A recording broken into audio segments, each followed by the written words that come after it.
A SIG alert is in effect right now on the 5 near Camp Pendleton. Thanks for joining us at 6 a.m. I'm Eric Connard. And I'm Netta Irampur. We do want to begin with that traffic impact alert. Let's send it over to Vanessa Paz. Vanessa, how will this impact people?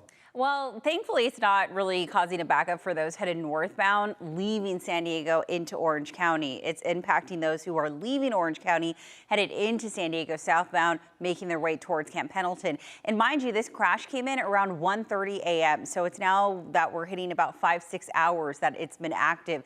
It originally involved a semi that rolled onto its side, blocking about 3 lanes.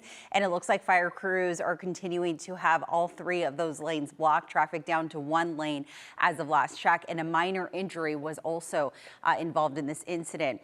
So this is on the 5 South right at Aliso Creek Rest area. If you're familiar, this is right near Camp Pendleton. As I mentioned, traffic is down to 1 lane for everyone headed southbound in from San Clemente. You could actually see that the slowing is stretching anywhere between 9 to 10 miles or so. So that's how long we're tapping the brakes for, and speeds down to about 10 miles per hour or so.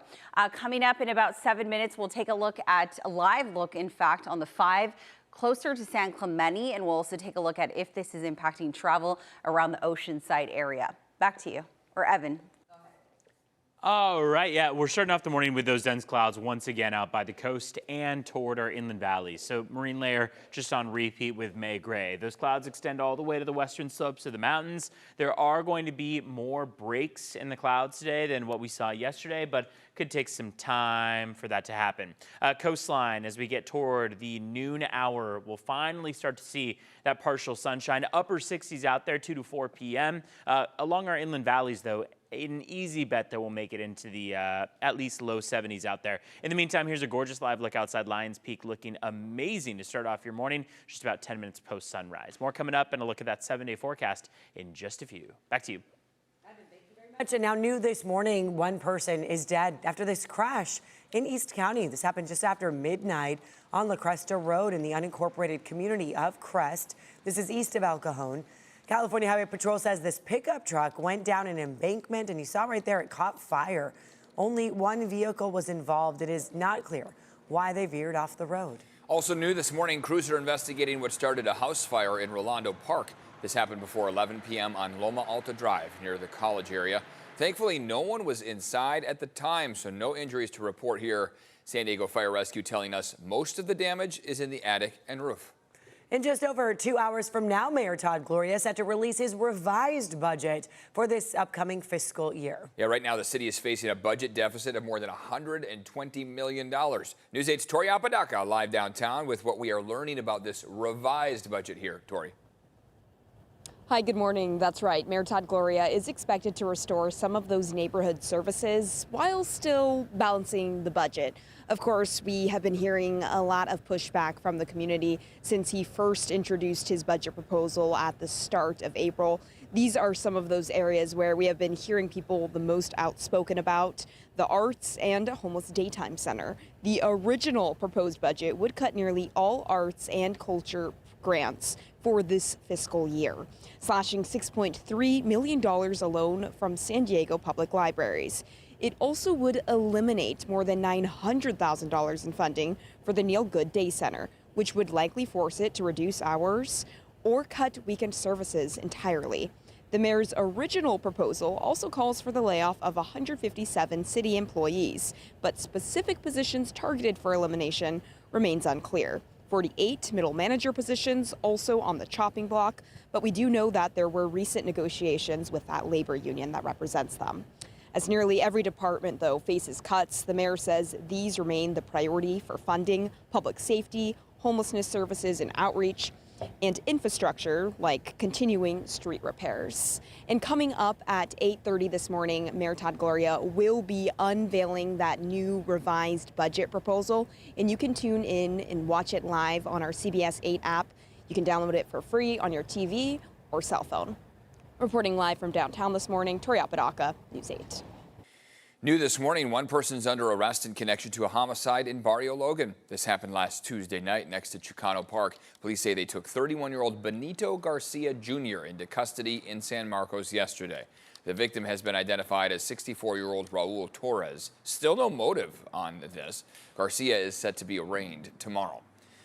A jury is now seated in the Larry Millette murder trial. 12 jurors and 6 alternates were chosen from a pool of 180 candidates after 2 days of questioning.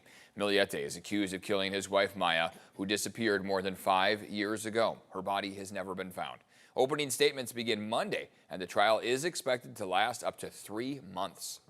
Testimony resumes today in the trial over San Diego's new trash collection fee. A group of homeowners are suing the city, saying they were told the cost would be between $23 and $29 a month, but they say the city nearly doubled that amount to about $44. Yesterday, the judge sided with the city to exclude testimony from the mayor and from council members, but a former environmental services employee will be allowed as an expert witness. We have an update on a story that we've been following this week. La Mesa leaders approving an ordinance last night that would ban kids under the age of 12 from riding e-bikes. News 8's Chris Groh joining us live in La Mesa this morning to tell us when this is set to take effect. Chris, what are the details? Yeah, good morning, guys. This will take effect in about 30 days. It's going to ban those that are 12 and under from riding those Class 1 and 2 e-bikes. Those that are 16 and under already banned from riding those Class 3 e-bikes. This is what supporters had to say just yesterday.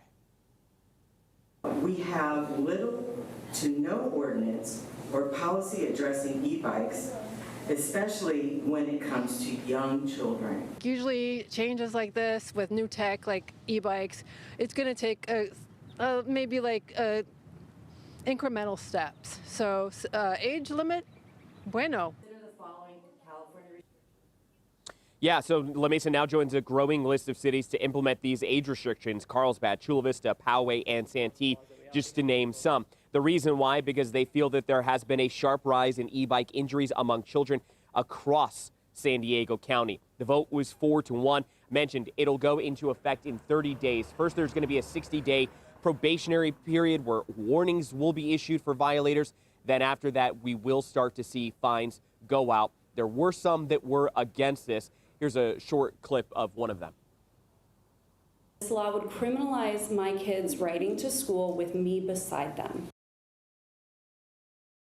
And as for those fines, again, what we're hearing is that they will cost about $25, and there's a chance that this could be revisited after about a year. Back to you guys in the studio. Chris, thanks. Thank you, Chris. And now let's check in on that traffic impact, especially in North County. Coming into town, right, Vanessa? Yeah, that's who it's mainly impacting. So if you're just tuning into our newscast and maybe you know anyone that's headed in from Orange County towards San Diego, you may want to give them a fair warning that we're tracking a pretty big SIG alert that is causing a pretty big backup as you make your way in from San Clemente headed towards Camp Pendleton and eventually into the San Diego area. So this is the 5, and unfortunately I couldn't get closer to the scene. This is the closest I could get. This is at right at Christianitos, and this is, again, if you're familiar with Orange County, San Diego, you know exactly where this is. This is kind of as you make your way past Camp Pendleton, headed north, entering Orange County. So this is a look. I'm seeing if there is a backup stretching this far, and it looks like there is not.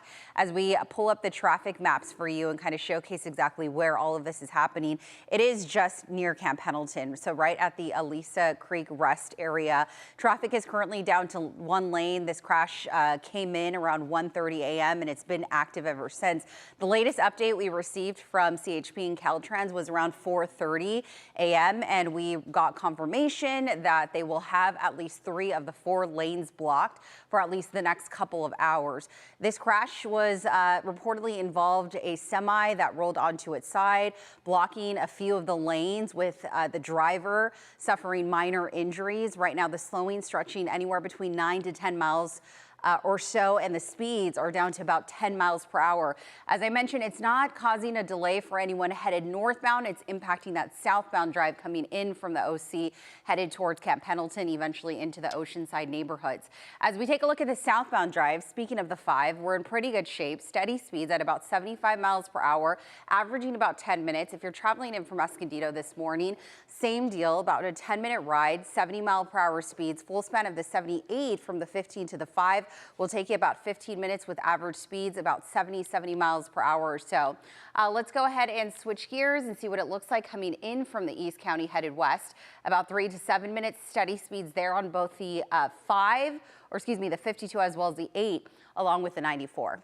All right, Evan, back to you. All right, 6:10 right now. Let's take a look at the forecast here on our Wednesday, halfway through the week. And with it, we've got a change in the forecast that brings us back to a more standard range, especially out toward our mountains and deserts where things were pretty warm out there for Sunday and for Monday. You can see what those afternoon highs look like, at least for the next couple hours. I do want to show you, though, first off, a little bit of what we've got going on out there as far as your current temperatures go. 60s right now in Encinitas and Del Mar, 59 in Mira Mesa, 52 in Alpine to kick off the morning. When we look at your wind speeds and gusts, we were a little breezy yesterday. We're expected to see those breezy winds again today. That just means that along the coast and inland, we'll get up to maybe 20 miles per hour on your wind gusts, sustained speeds right between about 10 and 15 miles per hour. Breezy by all means, but the most intense wind speeds are going to be out toward our local deserts. Borrego Springs could top 40 miles per hour at times. Here are those high temperatures now. 73 this afternoon in San Ysidro, 78 in Santee and El Cajon. Mira Mesa is going for a high of 75. Off toward the coastline, it's going to be harder to make it to the 70s. We are likely to stay in the 60s. La Jolla, for example, 66. Imperial Beach, 68. And you've got Pacific Beach, PB, at 66 as well. Up in North County, similar scene on hand. Solana going for 69. Carlsbad, 71. San Marcos, 75. And RB looking at a high today of 77 degrees. The big question is, will we see the sun even with the more mild, comfortable temperatures out there? The answer is we are likely to by the afternoon. So along the coastline, that's going to be the hardest spot to see that afternoon sun. But as we move inland, that clearing is expected to occur closer to about the noon hour, and that's when we're anticipating more and more of that sun beaming down on us. A much better opportunity in the afternoon stretch than in the morning. That ridge of high pressure really building over the central part of the country. You got El Paso going for 95 today. Out in Miami, 96 on that forecast high. A good portion of the country going to be warmer than our coastal temperatures today at 69 this afternoon.